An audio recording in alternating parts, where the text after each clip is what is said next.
The British embassy in Ouagadougou had never looked so tense. Weeks of diplomatic back and forth had led to an event few expected and fewer welcomed. King Charles III had officially invited Captain Ibrahim Traoré, leader of Burkina Faso, to London for a Commonwealth History Forum. The invitation itself was cloaked in polite diplomatic language. A celebration of shared history, it read. But Traoré didn't miss the tone behind the words, condescension disguised as diplomacy. In the international media, the reactions were explosive.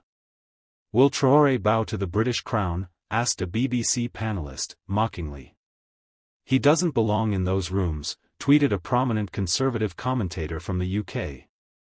Yet Traoré had accepted the invitation without hesitation. "If they want to speak of history," he said during a press briefing, "then let us speak the full truth." When he stepped off the plane at Heathrow, the reception was cold, dignified, but stiff. British officials greeted him with ceremonial politeness. Traoré responded with a firm nod, not a smile. He wasn't here to perform gratitude. Inside Buckingham Palace, the air was thick with colonial nostalgia. Gilded portraits of African conquests lined the corridors. When Traoré entered the chamber where the first round table would be held, he immediately sensed the power dynamic, old empire versus rising independence. King Charles, dressed in traditional royal attire, stood and extended his hand. "Captain Traoré," he said, voice calm but measured, "welcome to Britain. We've come a long way, haven't we?" Traoré looked him straight in the eye. "Yes," he said. "Some of us walked. Others stole ships." The room froze. A few diplomats coughed awkwardly. Cameras clicked.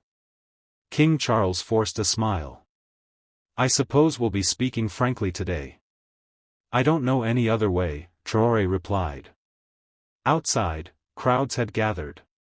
Some waved Union Jacks. Others held protest signs, "Africa is not yours," and "Apologize for empire."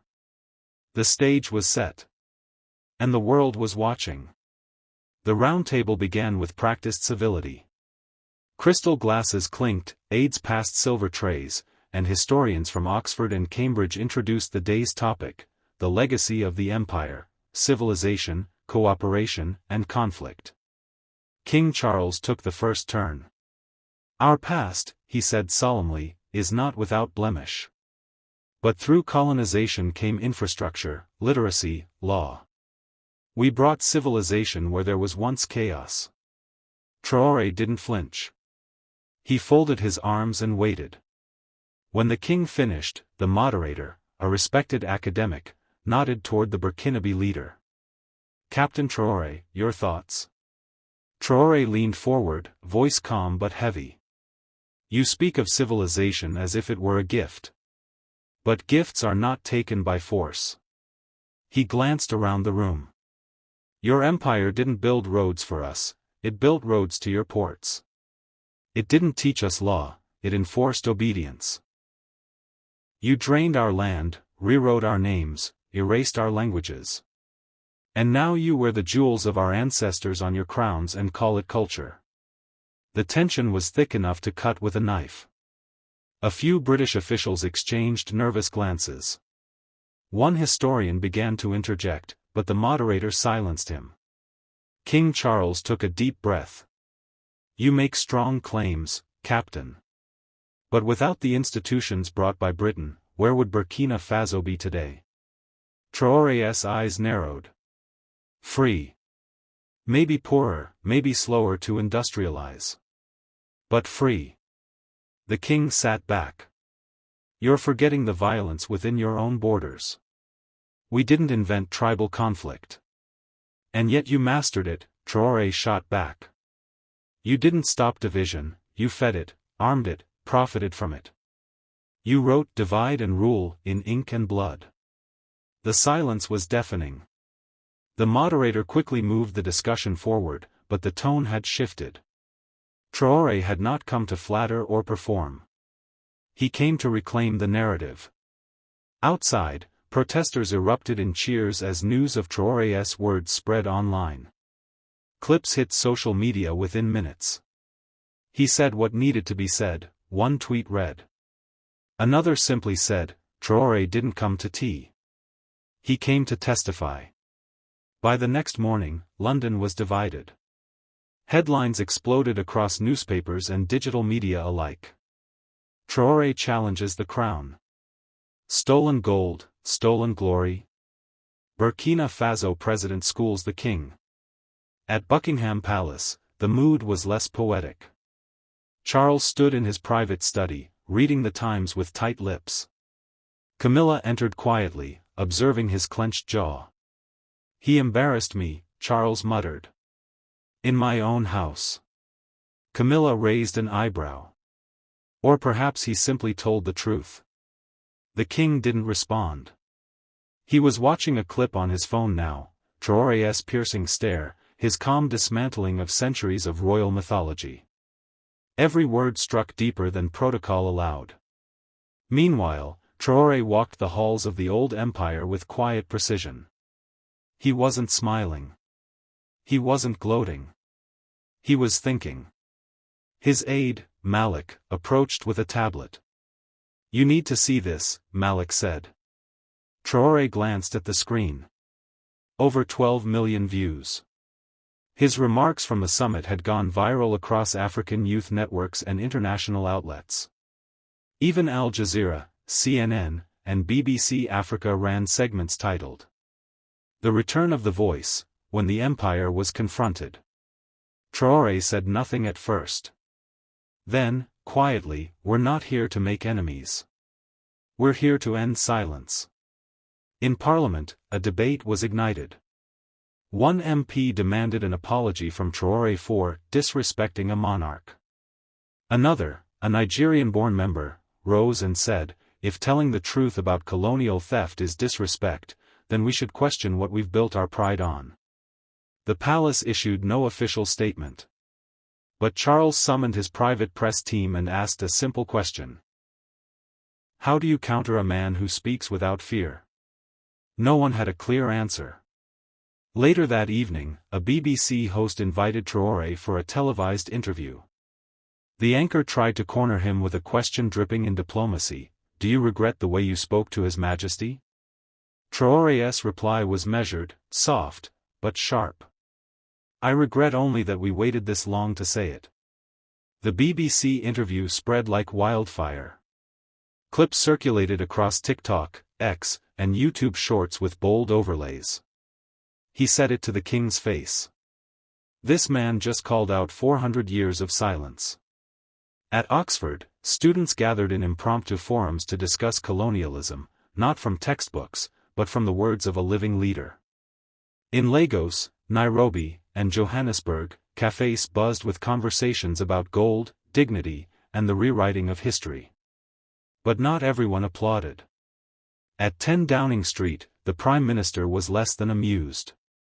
In a private call to the palace, he voiced concerns about a populist narrative hijacking diplomatic decorum.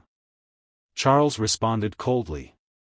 Perhaps decorum is the luxury of those who were never looted. Meanwhile, in Burkina Faso, Traoré's speech had transformed into something deeper, a movement.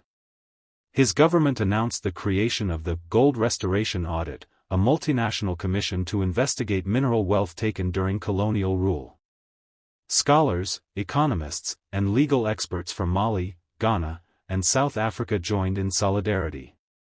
This isn't about revenge, Traoré explained in a national address. It's about recovery, of wealth, of memory, of voice. British tabloids retaliated swiftly. The Daily Mail ran with the headline. Traoré declares economic war on the UK. Talk show hosts mocked his accent, his uniform, even his youth. One pundit sneered, he thinks he's Sankara with social media. Traoré, however, never flinched. When a Sky News journalist asked, aren't you afraid you're damaging relations with Britain? He looked calmly into the camera. A relationship based on silence is not a friendship. It's obedience. And we obey no one. Behind closed doors, King Charles found himself at a crossroads. He called a meeting with historians from the Royal Collection Trust. The question on the table was simple. What would it take to return some of the gold? The room fell silent. For the first time in decades, the question wasn't if it was stolen. The question was whether they could afford to give it back, politically, economically, symbolically. One advisor finally said, "If we return it to him, others will come knocking." Charles stared out the window. "They already are." The conversation that began with Traoré's bold retort had now swept across continents. In Jamaica, the Prime Minister made a televised statement urging Britain to open talks on reparations. In India, a Member of Parliament quoted Traoré's words, "You stole everything," while proposing a resolution to audit British-era resource extractions. In museums from Brussels to Berlin, curators whispered nervously, "We might be next." Meanwhile, in the British Parliament, an emergency session was held behind closed doors. Conservative MP William Eastwick stood and bellowed, "We cannot allow historical revisionists to rewrite our legacy." Britain brought order, roads, and law. Across the room, a younger MP from Birmingham calmly replied, "We also brought chains. And it's time we face that." As tension mounted, a controversial proposal hit the table: initiate a Commonwealth-wide dialogue on colonial reparations. No promises. Just conversations. Buckingham Palace, however, was growing uneasy. Public opinion polls were shifting. For the first time in years, the monarchy's image dipped below 50% favorability. The Queen Consort remained silent, but Charles felt the strain. Not just from abroad, from inside his own halls. In a quiet corner of Windsor Castle, he summoned a trusted aide. "I need to speak with him," he said. "With President Traoré, Your Majesty?" Charles nodded. "Yes. But not on BBC. Not in front of microphones. I need to ask him what he really wants." The aide hesitated. "And if what he wants is something we cannot give?" Charles looked weary but resolved. "Then we admit it. And live with the truth." That same week, an invitation reached Ouagadougou, signed not by diplomats, but by Charles himself. A private summit. Neutral ground. No press. When Ibrahim Traoré received the letter, he read it once and smiled. Then folded it slowly. The time had come, not just for confrontation, but for clarity. Across Burkina Faso, excitement built as whispers of the summit spread. Children in schoolyards reenacted Traoré's famous line. Street vendors sold T-shirts that read, "This is our gold." But back in London, MI6 analysts flagged growing unrest in former colonies. Protests, speeches, murals. One report warned. If Traoré succeeds, he won't just shift geopolitics, he'll rewrite history. And for the first time, the British establishment began to understand. This wasn't just a man they were up against. It was a moment. The meeting was arranged discreetly at a secluded estate in Geneva, neutral territory where no flags flew, no cameras waited, and no aides would interrupt. Just two men and the weight of centuries. King Charles III entered first, his gait measured, face taut. Across from him, Ibrahim Traoré stood tall, dressed simply, no medals, no entourage, just a folded notebook in his hand. There were no greetings. Only silence. Until Charles finally broke it. "I wanted to see the man who calls my country a thief." Traoré didn't flinch. "Your country didn't just steal. It built an empire with what it stole." The words hung heavy between them. Charles exhaled slowly. "You know, I grew up surrounded by maps and portraits of explorers. They called it glory. They never mentioned the blood." Traoré stepped closer. "And now that the blood is screaming from the soil, you want to talk?" The king didn't respond at first. He looked out the window, watching the snow fall gently on the garden. "What do you want from me?" he asked finally. Traoré placed his notebook on the table. Not money. Not apologies crafted by lawyers.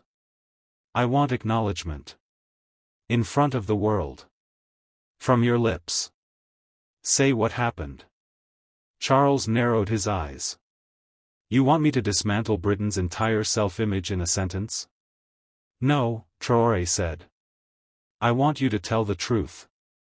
And let the world decide what to do with it. The room grew quiet again. Then Charles said, almost in a whisper, you'll destroy me. Traoré didn't blink. Not you. The myth. Outside, the wind picked up. Inside, the old walls seemed to breathe. Charles finally sat down. And after the truth? Then we build, Traoré replied. On honesty. On dignity. On equal terms. There was a long pause. And then, something unexpected, the king nodded. I'm tired of pretending, he said. Tired of ghosts. Traoré gave a half-smile. Then let's bury them properly. By the end of that day, a historic decision was made. King Charles would deliver a televised address, not from the throne, but standing beside Traoré. No palace. No crown. Just two leaders. It would be the first time in modern British history that a monarch stood publicly beside someone once ruled, not as sovereign over subject, but as man beside man. The date was set. The world held its breath. The world tuned in. Screens lit up in villages, cities, campuses, and parliaments.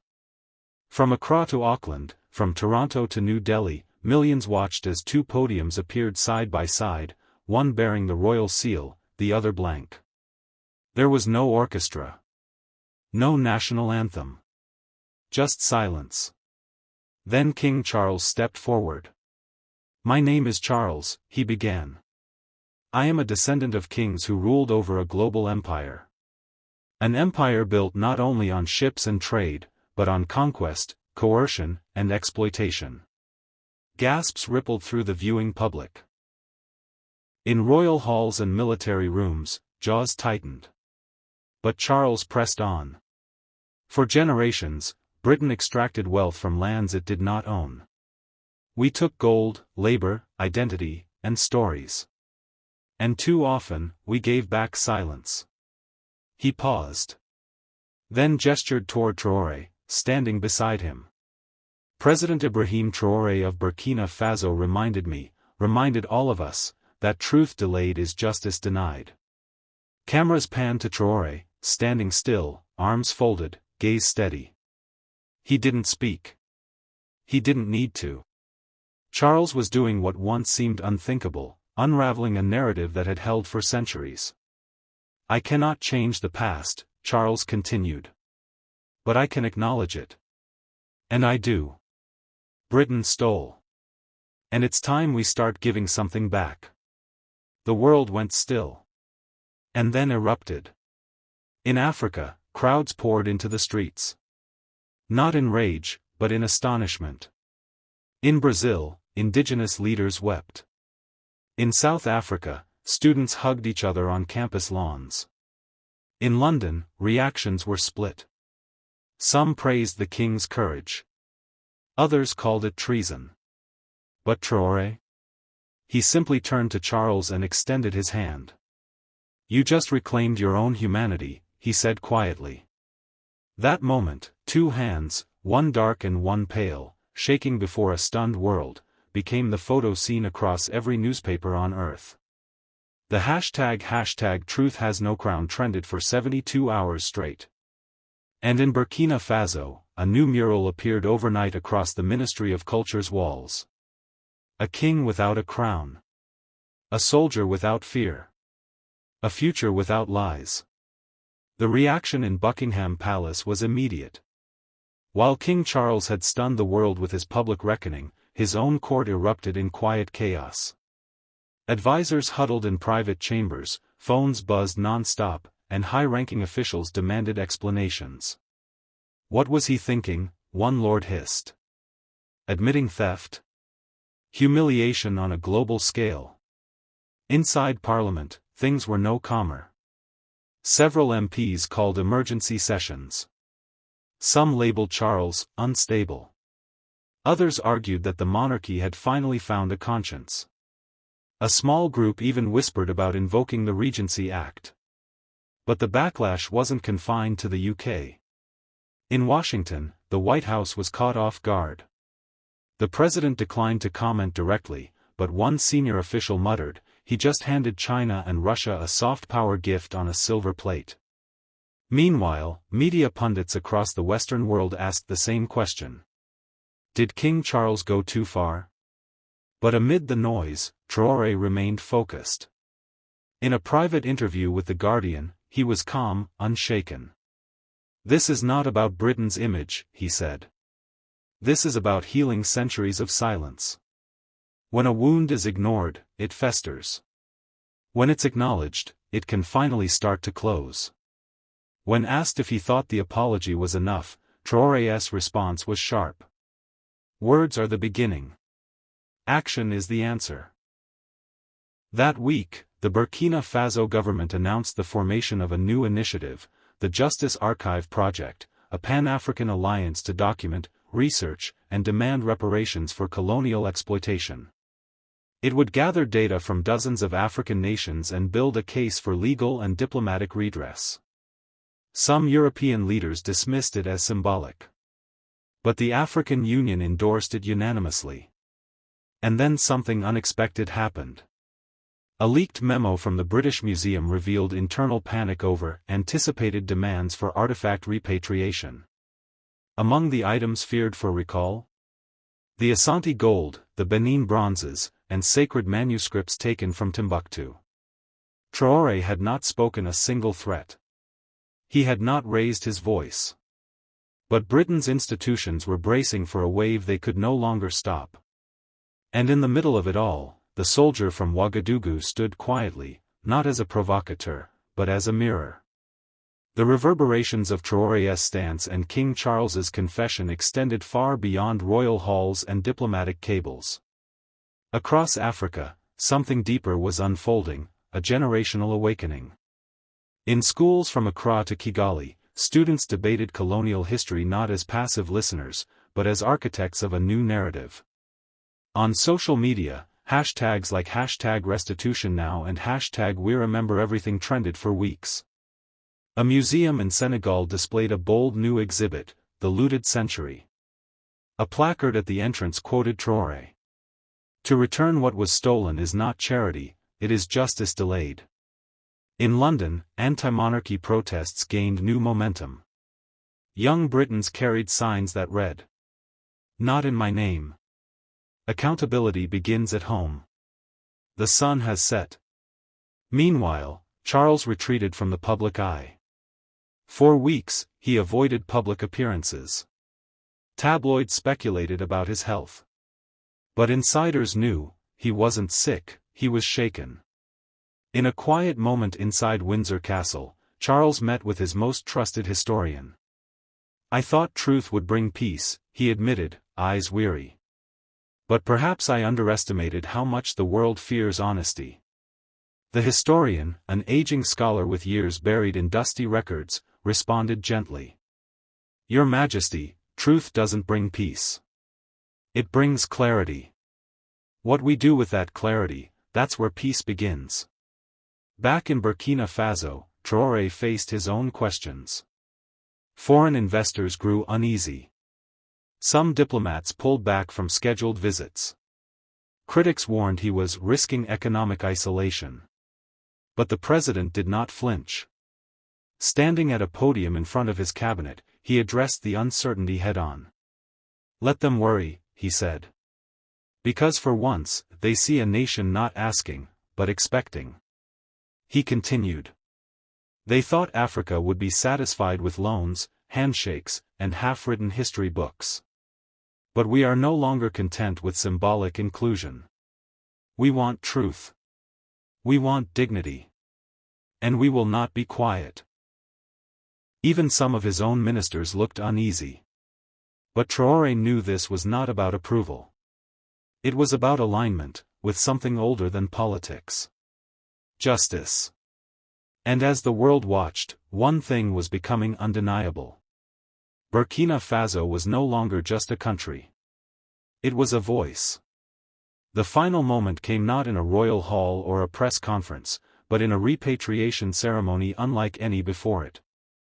Held in Dakar, under a golden sky, world leaders gathered in silence as British officials handed over the first of many stolen artifacts, sacred masks, golden staffs, and scrolls wrapped in silk.